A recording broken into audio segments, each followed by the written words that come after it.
अस्सलामुअलैकुम नाज़रीन, मैं हूं अब्दुल अजीम। 7H न्यूज़ में आपका इस्तकबाल है। बीजेपी एमएलए राजा सिंह ने अपने फेसबुक पेज पर एक वीडियो अपलोड किया जिसमें आसिफा रेप मर्डर केस के गुनहगारों पर कार्रवाई करने का मुतालिबा किया। वहीं दूसरी ओर राजा सिंह ने आसिफा के केस पर जो लोग केरला में प्रोटेस्ट करने वालों को आतंकवादी कहा। आइए देखते हैं इस मामले पर 7H की यह रिपोर्ट। आज लाइव आने का कारण है कि कठुआ में एक छोटी सी नाबालिग लड़की का, एक छोटी सी बच्ची का कुछ दरिंदों ने मंदिर में ले जाकर बलात्कार करके उसकी हत्या कर दिया। चाहे वो किसी भी धर्म के व्यक्ति क्यों ना हो, उनको कड़ी से कड़ी सजा मिलनी चाहिए। और मैं तो कहूँगा कि जो लोग अरेस्ट हुए, जिनको पकड़ा गया, उस छोटी सी बच्ची का बलात्कार इन्होंने किया है बोल के जिनको पकड़ा गया, अगर सचमुच में अगर यही लोगों ने उसका बलात्कार के उस लड़की को मारा है, तो उनको बीच चौराहे पे खड़ा करके गोली मार देने की ऐसी मैं रिक्वेस्ट करता हूं सरकार से। और उनका भी एक स्टेटमेंट आया है, जो लोग उस छोटी सी लड़की का जो बलात्कार करके जो अरेस्ट हुए, उनका अभी मैं स्टेटमेंट देख रहा था कि हमारा नार्को टेस्ट होना चाहिए। साथ ही साथ जो पुलिस वाले इस केस में जो इंक्वायरी कर रहे हैं, उनका भी नार्को टेस्ट होना चाहिए। हम इन्वॉल्व नहीं है ऐसा उनका कहना है। ठीक है, चाहे कोई भी हो, ये बहुत ही दर्दनाक हादसा हुआ जो कश्मीर में कठुआ में जो हादसा हुआ, ये बहुत ही दर्दनाक हादसा हुआ और इसकी इंक्वायरी होनी चाहिए। लेकिन अभी ये सूचना मिली कि केरला में,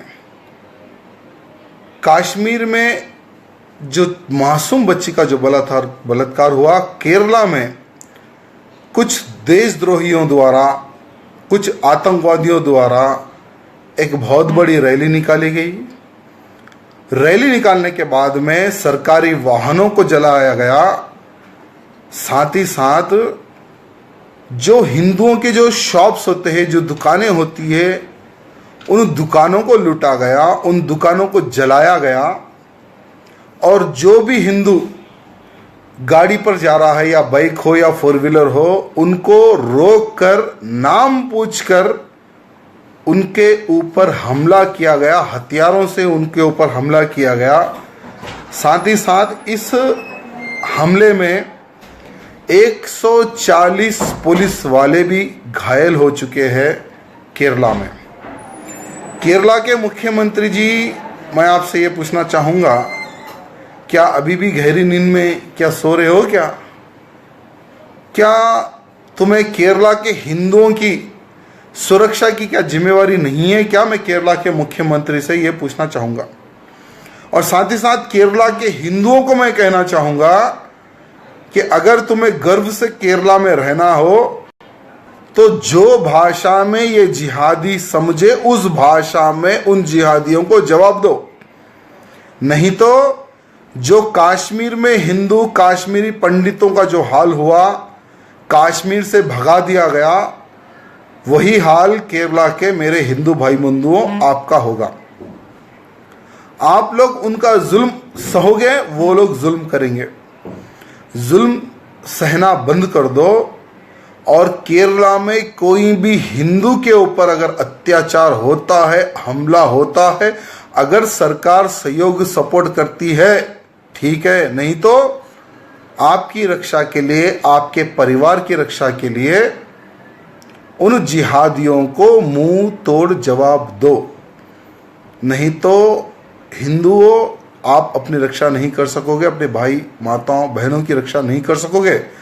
मुझे केरला से बहुत सारे कार्यकर्ताओं के मैसेजेस आए, कॉल्स आए, और जिस प्रकार से एक भय के वातावरण में वो हिंदू भाई बंधु चुप कर जो बैठे हैं, वो लोग डर डर के मुझसे बात कर रहे थे कि भैया जी यहाँ पर बाहर खुलेआम हथियार ले लेकर, पेट्रोल बम ले लेकर, हाथ में गन्स ले लेकर घूम रहे हैं, और जहां कहीं भी हिंदू की दुकान रही है, उस दुकान को जलाया जा रहा है, मारा जा रहा है हिंदुओं को, नाम पूछ पूछ कर मारा जा रहा है।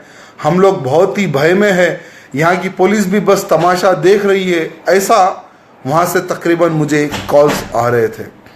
और मेरे हिंदू भाई बंधुओं को भी मैंने कहा है कि ये जो संघर्ष है, ये जो लड़ाई है, केरला के हिंदुओं को संगठित होकर ये अत्याचार का सामना करने की आवश्यकता है।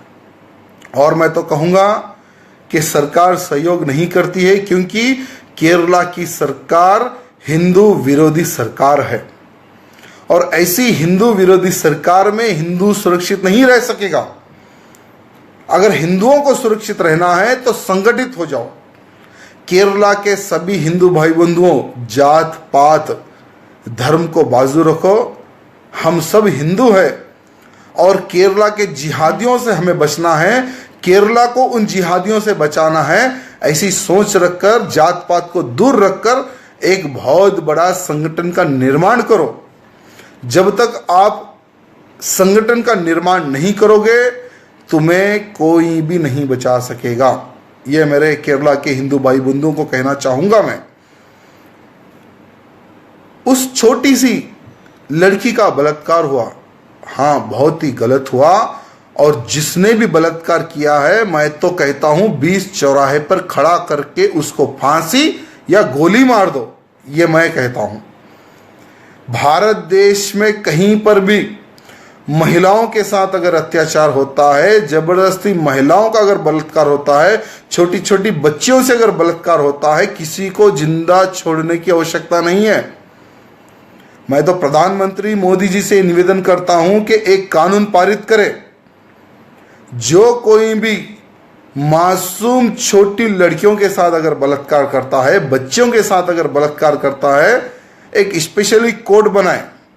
महीने, 2 महीने, 3 महीने में केस का फैसला पूर्ण होना चाहिए और उनको सिर्फ एक सजा सुनानी चाहिए, वो है 20 चौराहे पर फांसी या 20 चौराहे पर गोली।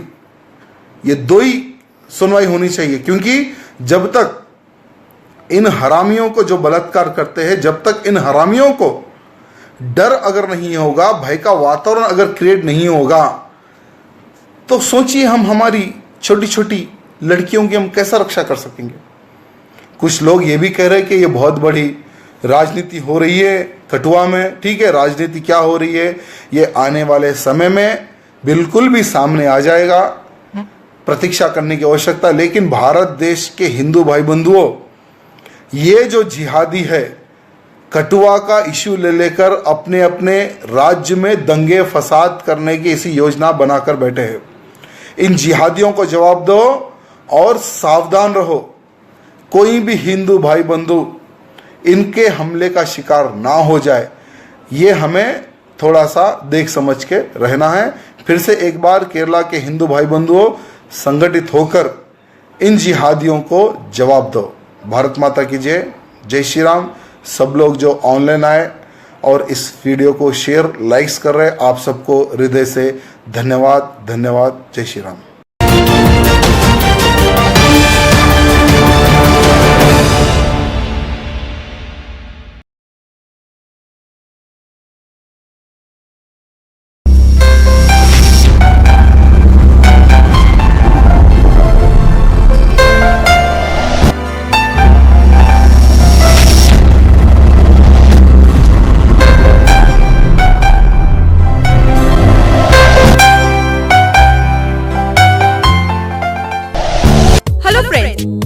Avicenna Pharmaceuticals International Manufacturing, Research and Marketing GMP certified company में आपका स्वागत है।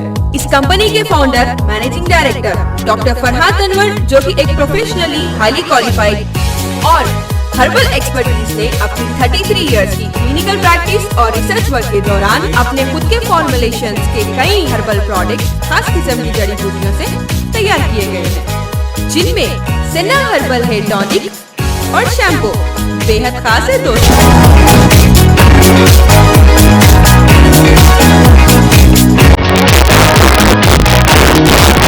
सेना हर्बल हेयर टॉनिक जो 20 खास जड़ी बूटियों से बना हुआ है, जिसके इस्तेमाल से 7 इंपॉर्टेंट फायदे हैं दोस्तों। पहला, हेयर फॉल रोक देता है। दूसरा, बालों को ग्रोथ देता है। और तीसरा, बालों की जड़ों को मजबूत करता है, डैंड्रफ निकाल देता है, बाल सफेद होने से रोक देता है, बालों की चमक को बरकरार रखता है और हेयर कंडीशनिंग भी करता है। और सबसे खास फायदा ये कि आजकल की मैकेनिकल लाइफ से आम आदमी मेंटल स्ट्रेस का शिकार हो जाता है और अगर वो अपनी सर पर सिन्ना हर्बल हेयर टॉनिक से मसाज कर ले तो सिर्फ 5 से 10 मिनट में उसकी सारी थकावट दूर हो जाएगी और एकदम मेंटल स्ट्रेस से छुटकारा मिल जाएगा। क्यों फ्रेंड्स, है ना ये हमारे सिन्ना हर्बल हेयर टॉनिक का कमाल? क्योंकि ये ऑल इन वन है और तमाम हेयर टॉनिक से हटकर है। फ्रेंड्स, एक और इम्पोर्टेंट बात, अगर आप सिन्ना हर्बल हेयर टॉनिक से 100% क्विक रिजल्ट हासिल करना चाहते हैं तो सिन्ना हर्बल शैम्पू लगाना ना भूलें, क्योंकि सिन्ना हर्बल शैम्पू 9 कुदरती जड़ी बूटियों से बना हुआ है और इसके 5 इम्पोर्टेंट फायदे हैं। हेयर फॉल रोकता है, डैंड्रफ को निकाल देता है, बालों को ग्रोथ देता है और बालों की जड़ों को मजबूत करता है और बालों की चमक को हेयर कंडीशनिंग के साथ कायम रखता है।